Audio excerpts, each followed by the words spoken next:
Hey, what it do, y'all? It's your boy E2 Blue coming back at you again, and it's Victory Monday. Victory Monday, guys. It's always good to start your work week off right with a victory. Um, Cowboys win 35-27 against the Detroit Lions at their home, and it was a game that, again, another slow start for the Dallas Cowboys, and this game will definitely give you high blood pressure. Well, the Cowboys team will definitely give you high blood pressure, and or aneurysms, heart attacks, because I'm telling you, it's like they play nail biters every week. It don't matter who they play, how good or how bad the team is that they play. It's almost like they play the same way.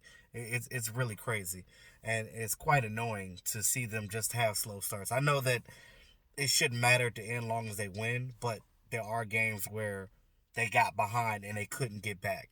And it's i.e. the Jets game. And it's like you go back and look at that and like you just shot yourself in the foot. Stop shooting yourself in the foot. Beat teams that you're supposed to beat and play hard against teams that you're not necessarily slated to win. But I look at the schedule this year and how teams have been playing. I don't see a team on this schedule that the Cowboys can't win, can't beat if they play the way that the Cowboys are supposed to play and play up to their potential. Because when you go for pound, matchup to matchup, everybody playing their best, Cowboys could have been undefeated. But at least 8-3. At least. But, I mean 8-2. I'm sorry, 8-2. Because 10 weeks. Yeah. I'm sorry, 8-2. 8-2, 7-3. I would have taken 7-3, but I look at it like this.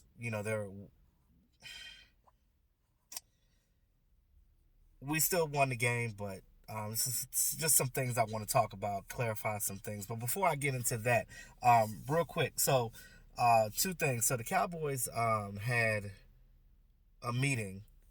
Jason Garrett had a meeting with the players prior to this game.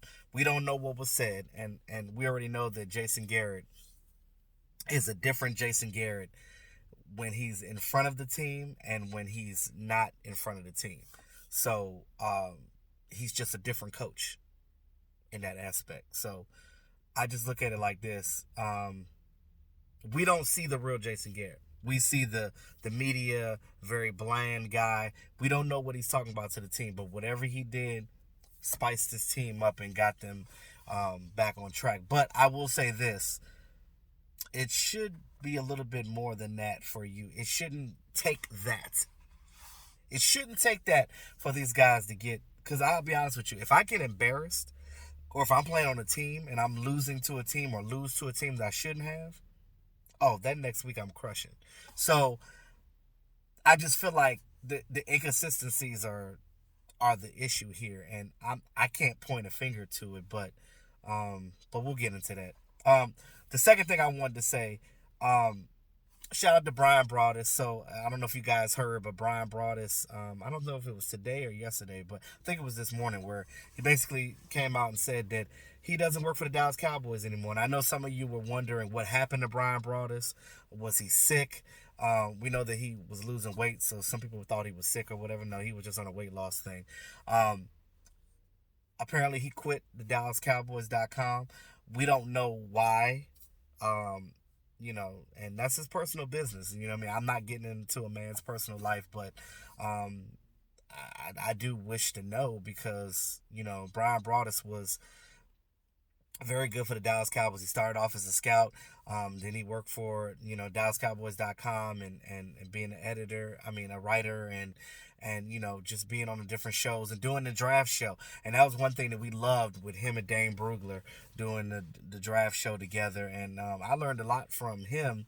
And I really only watched him during the draft show because when I first started doing my draft coverage and learning how to scout myself, um, that's who I watched. And I looked at how he did things, and I was like, okay, well, he knows a lot about college stuff. So I started trying to get into college and in the college game and learn these guys before they even get to the NFL, just so I could bring content on my channel from my viewpoint to you guys, and give you some of the things that I like to do.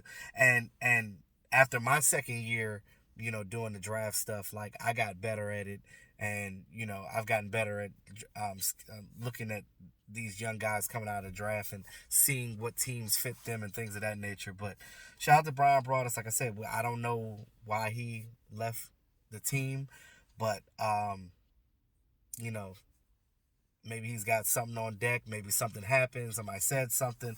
But I do, and I agree with Law Nation on this one. And shout out to Law Nation. Um, I don't see myself ever working for any big corporations like that because you can't be yourself. If you say something and they're against it, it's almost like you're chastised for having an opinion of your own. That's not even being disrespectful. It's just different than the views of your employer. Now, I'll tell you this. You got to abide by the rules no matter who you work for. And when you're a media guy, it's really hard because you have to play by what your employer wants you to do, which in all, I understand that, and that's what you should do. But you know, if you want to be somebody that's a freelance type person, speak your own. That's why you have YouTubers and vloggers like us to be able to bring the content to our own pages and speak on our own. We don't get paid for the team. Hell, we don't get paid at all. So at the end of the day, it's especially with the things going on with YouTube and changing things, even trying to be monetized is changing.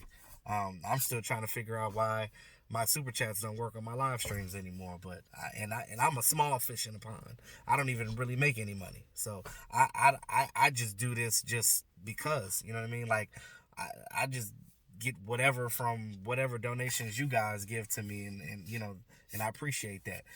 You guys as the fan, I mean, I do this for y'all, and I just feel like things are ever changing, and everybody's so sensitive about different opinions and stuff, and I value everybody's opinion. Everybody has their own thing, but I always wanted to work for the Dallas Cowboys. That was one of my dreams, ever since I was old enough to like realize that the communications thing was the way that I wanted to go at the time. Like, I graduated with a degree in broadcast communications. I've been on radio. I've done television stuff. So like my persona is so radio TV. Like I know it very well, and I know how it's formatted and how it's supposed to be done. This is why when you guys see me hosting things, I know how to do it because it's second nature to me. It's simple. I know how to be on the camera, be behind it, things of that nature. But as far as the Dallas Cowboys go, that was one of my dreams to work for them. But I also realized too, if that were to ever happen, I can no longer have a YouTube channel because I would have to basically tweet and broadcast on their dime and what they want. I couldn't have my own thing. I couldn't talk to you guys as freely as I do right now. So it's almost like I would be giving that up. So, but that's that. So back to Dallas Cowboys. So I know you guys don't want to hear me rant about my stuff. You just probably don't care about that. But so again, it's Monday. Cowboys will probably get back to practice on Wednesday to get ready for the New England Patriots. Now, the Patriots did beat Philly last night, and I looked at that game and I was like, I'm glad they beat them. But I told you guys before, don't look at that Philly game against New England and try to say, oh yeah, well, it's good, we could beat them.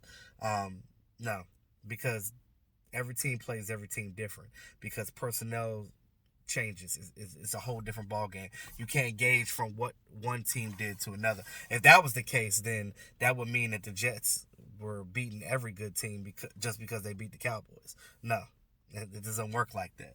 Doesn't work like that. But I look at it like this. This team here, the up and down that we go through, and I understand that we have injuries in certain places. D-Law got injured in game. I don't think that it's going to be a major thing, but if he does not play this next game, pretty sure he'll be back for Thanksgiving against the Bills. It's going to be a big game for Michael Bennett because he's going back and playing against his most recent former team. Michael Bennett did have 2 sacks in this game against the Lions. Now, Jeff Driscoll, he had 51 yards rushing himself.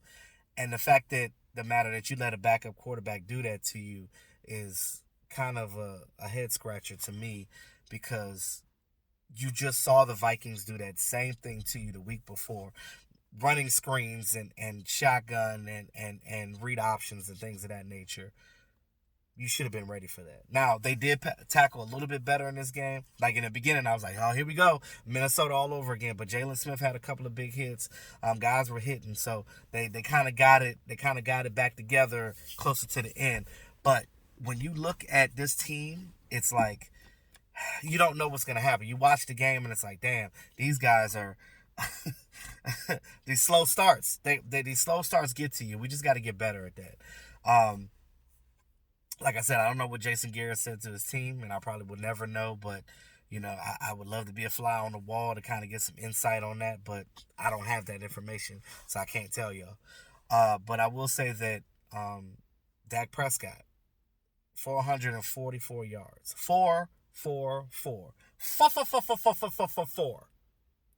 The power of 4. 444. Dak Prescott.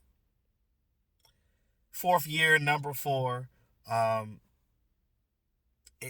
Look, Dak Prescott is that guy. The haters will hate. I always knew that Dak Prescott was going to be something. But it takes time, just like with any player in this league. It takes time for you to be great. And he's still growing, he's still maturing, and he's still trying to get better. But the fact of the matter, this guy goes out week in, week out. Sturdy individual, not getting injured, throwing that ball and trying to win every week for his team. But it's a team sport. Dak can't do it by himself. But the fact of the matter that, everybody kept saying, oh, Dink and Doug Dak. Well, you look at his yards. But he got 3,000 something yards already, and it's not even, the season ain't even over yet. I'm just saying. We had 507 total offensive yards in that game. And just the amount of yardage that he's getting now is just absurd to what it was before. And I got to shout out John Kitna. Got to shout out Kellen Moore. These guys are definitely helping Dak and letting Dak be Dak. And this is what I told you guys in previous seasons, that when Linehan was here, he was holding Dak back. But now we got to stop Jason Garrett from holding this team back, because I feel like Jason Garrett, still with his ways and his philosophy, is not conducive to the type of players that we have on this team.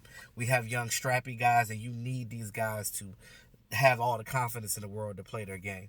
Rob Marinelli, I just feel like his system that he's running, that Tampa 2 is old.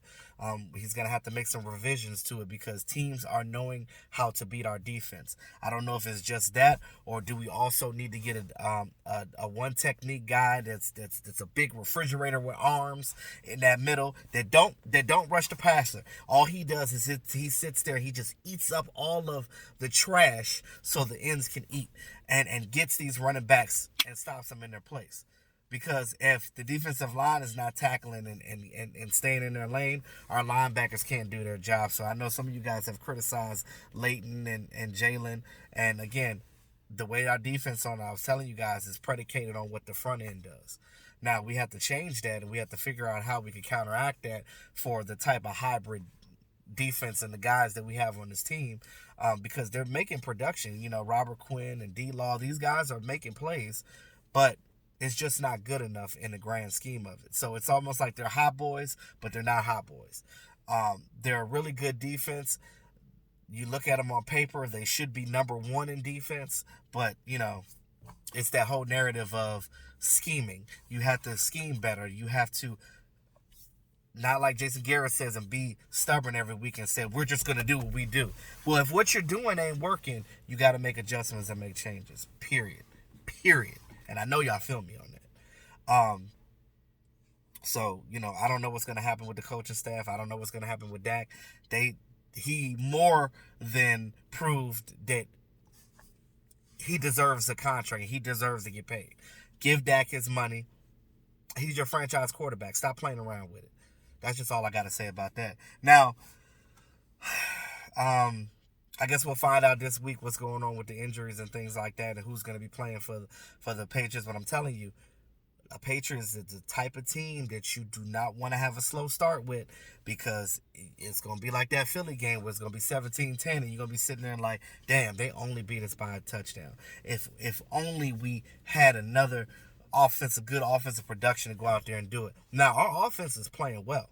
Dak Prescott is getting these guys in. Now, I don't know what's going on with Ezekiel Elliott and not getting his yardage, but play Tony Pollard more as well. Yes, I still want Zeke on the field because you're playing that guy. But when you need to change the pace, that's when you put Tony Pollard in the game and you get this guy going. He's young, he's ready to go, and he's hungry. Same thing with Blake Jarwin. You have a tight end that's very good at the yards after catch. Give him his yak yards and throw him the ball. He's going to get you some extra yards. Get it in. You have Jason Witten in your packages. That's fine. Keep him in the packages that you have. But that seam route needs to continue to go to Blake Jarwin, because the fact that it's at least 15 yards every time he catches the ball, I'm not mad at that. Dak Prescott right now was throwing each down at least 7.5 yards. At least every down. I love the addition of Randall Cobb. I know in the beginning he had the oopsies and the dropsies and all the penalties called on him. 4 touchdowns called back. But he made up for it. He's been scoring. So I love the fact that Randall Cobb is here. I hope they re-sign him. I hope they re-sign Robert Quinn. Because if you re-sign these guys right now, you could get them on a good deal that's not going to kill your cap, because again, these are veteran guys and they're not looking to break the bank anymore, because these guys already got their money earlier in their careers. These guys just want to make their little money, and they want to play on a good team, and they want to be competitive, and that's what the Dallas Cowboys are giving right now. So let me know what you guys think. That's all I got for right now. I just got so much things in my head right now to talk about with this team, because it's so all around the world. But we'll be talking more about the New England Patriots this week, because that's going to be a tough matchup regardless of how you think. But with that being said, you guys, thanks again to all my subscribers. I appreciate you guys. It's your boy E2 Blue, always keeping it real. Talk to y'all soon.